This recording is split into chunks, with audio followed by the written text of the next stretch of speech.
Xocolata i Conte presenten la Tres Porquets per Unai Mateu. Hi havia una vegada 3 porquets que van deixar el pare i la mare per anar a córrer el món. Durant l'estiu van vagarejar pels boscos i planúries, jugant, dormint i divertint-se. Els 3 eren igual d'alegres i els costava molt poc fer amics.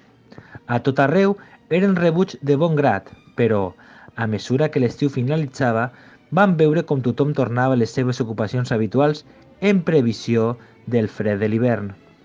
Amb les primeres pluges va arribar la tardor i els 3 porquets van trobar a faltar una casa.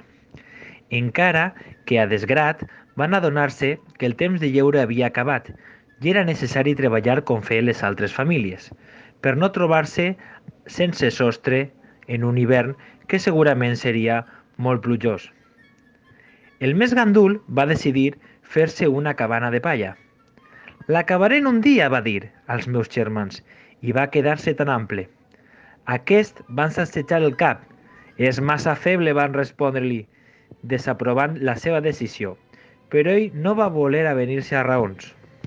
El segon porquet, també gandul, però no tant, va anar a buscar uns taulons de fusta escaients i, pim, pam, pum, amb uns enèrgics cops de martell, va deixar-los clavats els uns amb els altres en un parell de dies.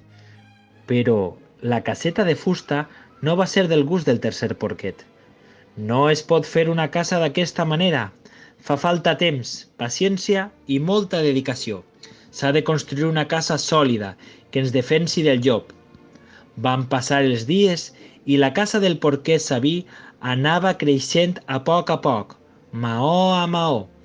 De tant en tant els seus germans el visitaven i tots rient li deien: «Per què treballes tant? No vols venir a jugar?» Tossut que tossut, el porquet paleta ho refusava.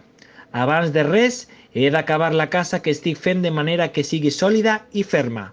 Només quan la tingui enllestida vindré a jugar.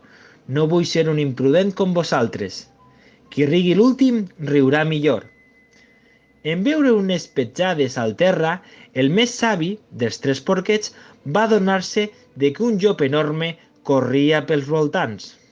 Així que ràpidament els 3 porquets, molt espantats, varen córrer per refugiar-se cada un en les seues respectives cases. I al cap d'una poca estona, el llop, amb uns ulls ferotges, va plantar-se davant de la caseta de palla del porquet més mandrós. I li va dir en una veu forta: «Surt, que vull parlar amb tu». I el porquet va dir: «M'estimo més no sortir», en un fil de veu molt poregós. «Si no surts, et faré sortir jo», va udolar el llop enfurismat. I inflant el pit va dir: «Bufaré, bufaré i la teua casa tiraré». I així, en un simple bufit, tota la palla va eixir volant pel cel ras. Ser aprofitat per el porquet eixir amagat i anar a refugiar-se a la casa del seu germà, que havia fet a les proximitats una caseta de fusta. El seu germà, que havia vist tota l'escena des de la seva casa, va acollir-lo i, tremolant també com una fulla, va obrir la porta perquè poguera entrar ràpidament. «Esperem que la nostra casa resisteixi», li va dir al seu germà. «Si els dos espentem fortament la porta, segurament el llop no podrà entrar». Des de fora, el llop havia escoltat tota la conversació i se li feia la boca aigua de pensar que es podria menjar 2 porquets en lloc d'un. Així que es va apropar a la porta i va pegar un colp fort, cridant: «Obriu la porta, porquets, si no, bufaré, bufaré i la casa tiraré». Els altres 2 porquets, de la por que tenien, no pogueren ni parlar.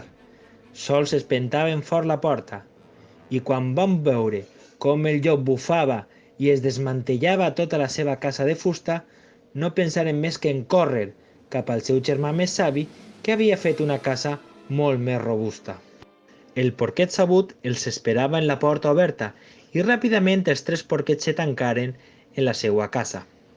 Una vegada va arribar el llop, va quedar una mica sorprès perquè no pensava que aquesta casa tan sòlida la pogueren haver fet ells. I efectivament el llop Va intentar bufar una vegada, una altra i una altra, i encara més una altra, però la caseta romania ahí, sense moure's, quieta, forta, tal i com l'havia construït el porquet més savi. Job, pensatiu, es va fixar en la ximenella que tenia a la casa. Aleshores va decidir pujar, recolzant-se en la finestra i entrar-hi per la ximenella.